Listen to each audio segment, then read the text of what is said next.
Scanning for audio. Hey, you guys!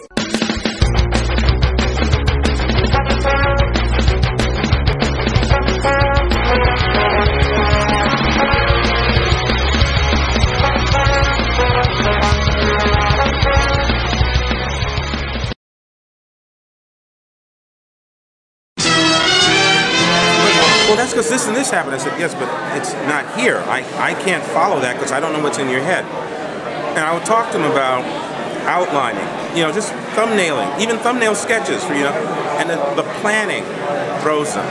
It's because they're not being taught the process of problem solving. They're not being taught to identify your goal and map out how you can get there. And if that's taught to you, then you can take that formula and apply it to anything, including creating. You're going to create a page of comic book art.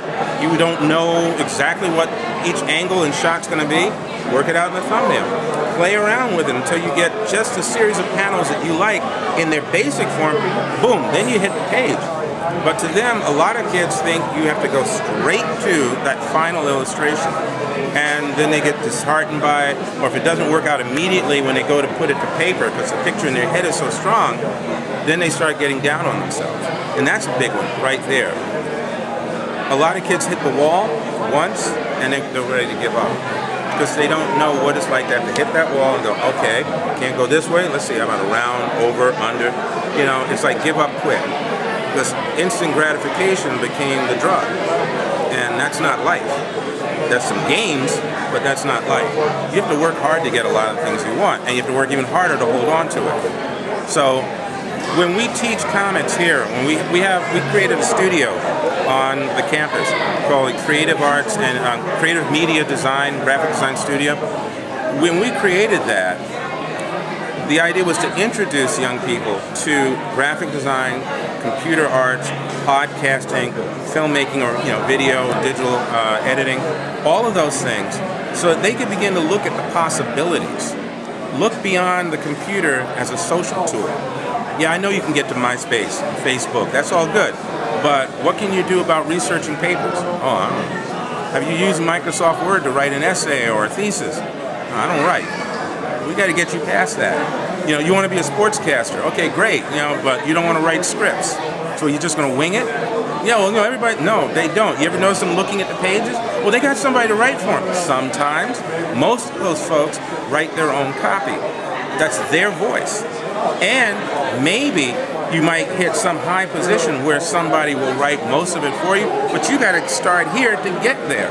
And what do you think's going to happen in that travel? So it's really always about helping them understand that there's a process and there's steps, and you got to be patient to get where you want to go. Now, where did you get your start off at? In the industry? Yes. Well, I guess that's a twofold story. Eclipse Comics, which Dean Mullaney was the head of years back, they're sort of credited with doing the first series of successful ongoing graphic novels. All right, Eclipse Comics ran an 8-page horror story of mine. It was drawn by Jim Sherman, who's actually here today. He's doing a workshop for us. And that was back in the 80s. And after that, nothing until I started doing Blackjack in 96.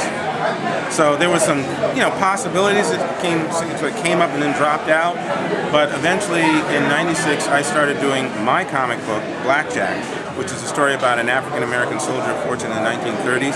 So it's a black man in the 1930s, but unlike Indiana Jones, not all doors are open to him, okay? And his father had been a mercenary before him, and if you know anything about history, a lot of the black men who fought with like Roosevelt and so forth, and the Rough Riders, or when they went over to Europe in World War I and they fought, they were treated differently in these foreign countries. They felt that they'd been given an opportunity to prove they were men. And why come back here and be bootblacks and so forth and be, looked down on, to put it nicely. And this would be research that you would reinforce with your Exactly. students. So when I was creating the series, there were things I already knew, but once I had a basic storyline laid out, I did a lot of research in terms of the background, in terms of checking some of the things I had him say and do, because I wanted to have an authentic feel. And I wanted to be able to represent people of other cultures correctly. I grew up watching Charlie Chan movies. and not once was that Chinese detective ever played by a Chinaman. You know, it was always it was the 1930s through the 40s. It was always a white actor in makeup. His comical son was always played by a Chinese actor. But Charlie Chan was played by Warner Orland, Sidney Toler, all white men in makeup. So I was very clear that that's a view of the Chinese life at that time that I grew up watching. But that's not all of what they were doing then. So when I went back in the 30s, I had to do some research on what was going on in China and Japan and the United States at that time with these other cultures. And let's be clear, when I write my story, that I don't play to the stereotype. Now, we're kind of hitting a boom with the small press right now. It's easier nowadays to get your stuff out there. But what warnings would you tell people who are trying to make their own, build themselves up to the ground up? When I teach a class, I'm always coming from the position of supporting an artist and a writer in what they do. But I also point out to them there's a difference between the fact that you can put something out there and putting something of quality out there. So don't think that every idea that you put down on paper is gold. Don't be adverse to criticism and re-examining your work and comparing your work to people that you admire. Because ultimately, the fact that you can put something out there doesn't mean it's worthwhile. And you're up against a lot of other people, and people are going to compare your work. So make your best effort. Put in the time, put in the effort, make sure you put out something you can stand tall next to and can stand up in the marketplace. In fact, you can throw it up on the web. That's a great opportunity. It didn't exist a few years ago. But when you throw it up on the web, you now can be seen all over the globe.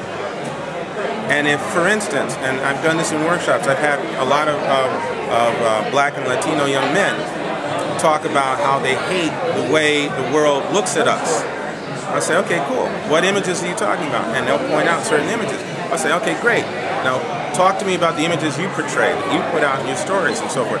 And some of those images are the same ones. And I say, so what's the difference? Yeah, but we know this. And I said, yeah, but you know it. But if you're sitting in Senegal, if you're sitting in Korea, if you're sitting in Bolivia or Portugal, the image you see that's predominant is the image you're going to attribute to all of those people. So if you want the variety that is the Latin American community, that is the black community, that is whatever, if you want that diaspora, that diversity to be clear, then you have to take a certain amount of responsibility for putting out images of that diversity. But if you just play to the market, you're always going to put out what the market is pushing. And that means that you're going to contribute to the negative more than to the positive. Now, I'd like to thank you for your time. For anybody who wants to check out the website, where can they find it?